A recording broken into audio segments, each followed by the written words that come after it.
अहले सुन्नत, अब ये तुम्हारी जिम्मेदारी है, खा ये जिम्मेदारी तंजीमुल मदारिस पूरी करे या दावत इस्लामी पूरी करे। तहरीक लब्बैक या रसूल अल्लाह सल्लल्लाहु अलैहि वसल्लम किसकी है, कहां से चली है? अगर मेरे ओहदे की कुर्बानी से सुन्नी मुत्तहिद हो जाए, इससे बड़ा मेरा ओहदा क्या होगा? जब आप चाहें इन सब को एक जगह इकट्ठा कर ले, मुझे और खादिम हुसैन साहब को बुला ले, जिसमें खादिम हुसैन साहब से इस्तीफे का मुतालबा नहीं किया जाएगा। मैं अपनी रजामंदी के साथ सुन्नी वर्कर्स को खुश करने के लिए कि कोई इख्तिलाफ ना हो, कोई इंतशार ना हो, और ये जो चैनलों पे बक बक हो रही है कि ये जी क़यादत की जंग है और ये लड़ाई है क़यादत की, तो हम साबित करना चाहते हैं कि अहले सुन्नत में क़यादत की कोई लड़ाई नहीं है, अहले सुन्नत में क़यादत की कोई जंग नहीं है। हाफिज खादिम हुसैन वो जो 56 उलमाए किराम हैं, उनके सामने मैं अपने आप को इस लिहाज से भी पेश करूंगा कि वो मेरी तफ्तीश करें मेरे मामलात की। जो किसी ने इल्जाम लगाया है कहीं भी, सारे इकट्ठे करके हर एक की मुझसे तफ्तीश करें। अल्लाह के फजल से हाफिजुल हदीस के जेरे साया ऐसी परवरिश पाई है कि दुनिया की कोई करेंसी बनी नहीं जो इस जमीन को खरीद सके। कहां की एजेंसियां, कहां की करेंसी? उन उलमा मशाइख के सामने सिर्फ मैंने अपनी दर्द भरी दास्तान बयान करनी है कि मुझ पर जुल्म कितने हुए और कहां हुए और कहां कानून तंजीम के डिसिप्लिन की धज्जियां उड़ाई गई। जमहूर अहले सुन्नत के मामलात का एक हल, चूंकि जब ये मामलात चले, हालांकि हमने तो सिर्फ सवालों के जवाब मांगे और किसी पर कोई तीर नहीं चलाए, और जो बात है तहरीक लब्बैक या रसूल अल्लाह सल्लल्लाहु अलैहि वसल्लम किसकी है, कहां से चली है, इस पर मैं 1 साल से पहले से मुनाजरे का चैलेंज दे चुका हूं और मेरे पास इसके सारे डॉक्यूमेंट्स हैं, हर बात का हवाला है, और किसी की बसात नहीं कि मेरी दलील का जवाब दे सके, ये मुझे यकीन है। लेकिन मैं आज एक और हल आपके सामने पेश करने लगा हूं मुनाजरे के बगैर, और बात अवाम में लाए बगैर, खवास के अंदर, और हल यानी मुझे दरकार है इत्तिहाद अहले सुन्नत। और अगर मेरे ओहदे की कुर्बानी से सुन्नी मुत्तहिद हो जाए, तो इससे बड़ा मेरा ओहदा क्या होगा कि मेरे ओहदा को छोड़ने से तहरीक लब्बैक या रसूल अल्लाह सल्लल्लाहु अलैहि वसल्लम की चेयरमैनशिप किसी को दे देने से अगर सारे सुन्नी मुत्तहिद हो जाएं, तो फिर मुझे तो वो चेयरमैनी मिलेगी जो क़यामत तक बाकी रहेगी। इस सिलसिला में एक अहम ऐलान आपके सामने पेश कर रहा हूं कि आज हमने मुशावरत के साथ एक सुन्नी उलमा मशाइख बोर्ड तश्कील दिया है, और वो ऐसा तश्कील दिया है कि जिसमें सारे सूबों के सुन्नी, सारे बड़े बड़े आस्थाने, अगर हर आस्थाना तो फिर बोर्ड में आ नहीं सकता, वरना 1000 अरकान बन जाएंगे, वो इकट्ठे कैसे होंगे, ये मसला बन जाएगा। सारी तंजीमात अहले सुन्नत के कायदीन, मुस्तनद उलमा मशाइख, मुफ्तियान किराम, उन पर मुश्तमिल एक बोर्ड तश्कील दिया है। पहले मैं बोर्ड के अरकान का जिक्र करता हूं, फिर यह कि ये बोर्ड, इसका इजलास तो आप सुन्नी बुला ही लेंगे ना, सारे कारकुनान रोजाना जो कहते हो इत्तेहाद होना चाहिए, इत्तेहाद होना चाहिए, इत्तेहाद होना चाहिए, तो मैं तुम्हें एक बोर्ड उनके नाम बताऊंगा जिनकी कचहरी में मैंने हाजिर होना है अपना इस्तीफा लेकर। एक बोर्ड मैं आपके सामने बयान करने लगा हूं। ये नाम चूंकि लिखे गए हैं, कोई मरातिब की तरतीब हो सकता है और हो, नाम किसी और तरतीब से हो, तो ये मैं पहले माजरत खा हूं। कोई ये ना कहे मेरे पीर का तो इतने बाद जाके जिक्र आया, हमारे कायद का तो इतने बाद जाके जिक्र आया। तो इस बोर्ड ने मुझे भी बुलाना है और हजरत मौलाना खादिम हुसैन रिजवी साहब को भी बुलाना है। मैंने इस्तीफा देना है, खादिम हुसैन रिजवी साहब ने इस्तीफा नहीं देना। मैंने अपना इस्तीफा इस बोर्ड के सुपुर्द करना है और उनको पूरा मैंने अपनी तरफ से इख्तियार देना है कि तुम्हें इख्तियार है कि तुम खादिम हुसैन रिजवी साहब को कैद चुनो या किसी और को चुनो। मेरी तरफ से मेरा इस्तीफा तुम्हारे सामने हाजिर है।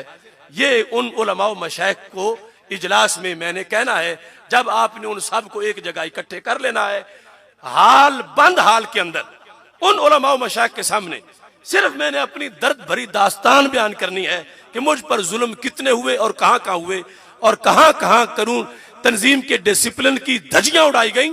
और मैं सिर्फ उनको जो इस मिल्लत के राजदान हैं, तकरीबन 56 अफराद, सिर्फ पाकिस्तान के अहले सुन्नत के 56 अफराद, बंद कमरे में मैंने सिर्फ उनको अपनी दर्द भरी दास्तान सुनानी है और साथ उनको इस्तीफा पेश करना है।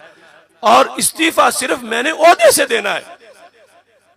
इस तहरीक लब्बैक या रसूल अल्लाह सल्लल्लाहु अलैहि वसल्लम का मिशन तो मेरे खून में शामिल है, तो मैंने खत्म नबूवत पे पहरा फिर भी देना है, नामूस रिसालत पे पहरा फिर भी देना है। और ये काम तो हमने दिन रात करना है।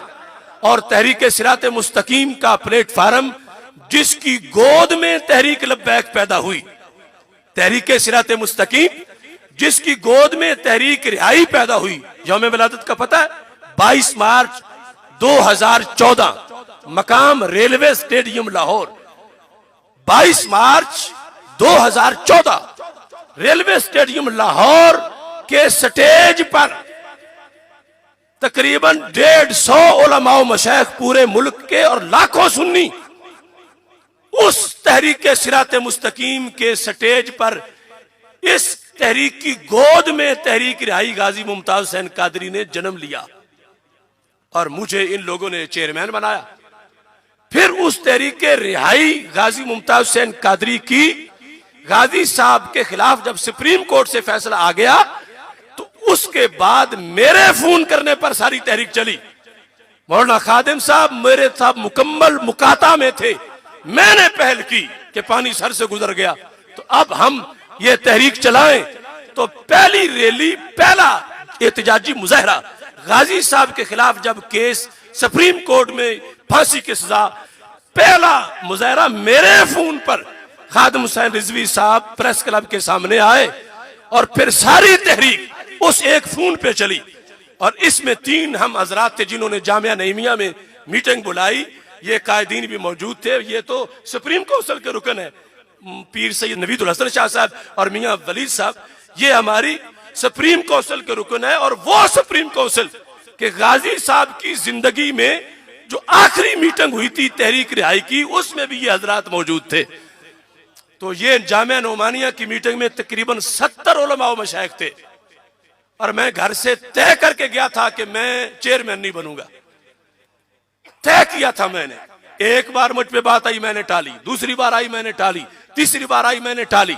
फिर मैंने अपनी तरफ से कहा कि चेयरमैन पीर सैयद मुजफ्फर हुसैन शाह साहब को बनाया जाए। ये बात मंजूर ना हुई। मैंने कहा चेयरमैन मलक बशीर अवान साहब को बनाया जाए, ऑन द रिकॉर्ड है। ये भी मंजूर ना हुई। मैंने कहा फिर पर्चियां डाली जाए कि हर एक पर्ची पे लिखे कि चेयरमैन कौन होगा। तहरीक रिहाई रिन्यू हो रही थी, तो पीर अफजल साहब कादरी, उनके ये अल्फाज थे पंजाबी में, जे तुसी अगे ना लगो तो आज गड्डी नहीं चलती, तुसी अगे ना लगो आज साडे ते गड्डी नहीं चलती। खादिम हुसैन साहब के ये अल्फाज थे। गुस्से में मुझे, मैं साथ ही बैठा था, कहने लगे जे आप तुसा चेयरमैन नहीं बनना तो मैं आज तो बाद किसी मीटिंग में नहीं होना, ये मेरी आखिरी मीटिंग है। ये उनके जुमले थे। और साथ ही बैठे थे पीर सईद इरफान शाह साहब मशहदी। तो खादिम हुसैन साहब ने उनसे सिफारिश के लिए कहा। पीर अफजल कादरी साहब ने, चूंकि पीर सईद इरफान मशहदी साहब मेरे उस्ताद भी हैं और मेरे शेख के बेटे भी हैं, उनसे भी इन दोनों ने कहलवाया कि इनको मनाओ कि ये हमारे चेयरमैन बने। इस सूरत हाल में इन्होंने मुझे चेयरमैन बनाया। और मेरी सूरत हाल ये थी कि दूसरी मर्तबा मेरी हेपाटाइटिस की वैक्सीनेशन हो रही थी। मेरे चेहरे का रंग बदल चुका था। उस दवाई की वजह से मैं 3 मिनट खड़ा होकर तकरीर नहीं कर सकता था। यह मेरी कैफियत थी कि मेरे हाफजे पर इतने गहरे असरात थे उस हेपाटाइटिस की सख्त दवाई की, जो दूसरी बार हो रही थी। और फिर गाजी साहब का मामला गम का कि सजाए मौत हो गई है। इसके बावजूद कि डॉक्टर मुझे कहते थे किसी एक रैली में भी नहीं जाना, और मैंने एक भी नागा नहीं किया। हर रैली में गया, हर इजलास में गया। मैं कहता हूं मेरी बीमारी भी नक्शबंदी थी कि खादिम हुसैन साहब तो टांगों का मसला था ना हेपाटाइटिस ना उनको शुगर, उनको तो लोग उठाए फिरते थे। और मेरी बीमारी भी नक्शबंदी थी कि उन्हें पता ही नहीं था कि कहां तक मेरी बीमारी पहुंची हुई है। मैंने तो अपनी टांगों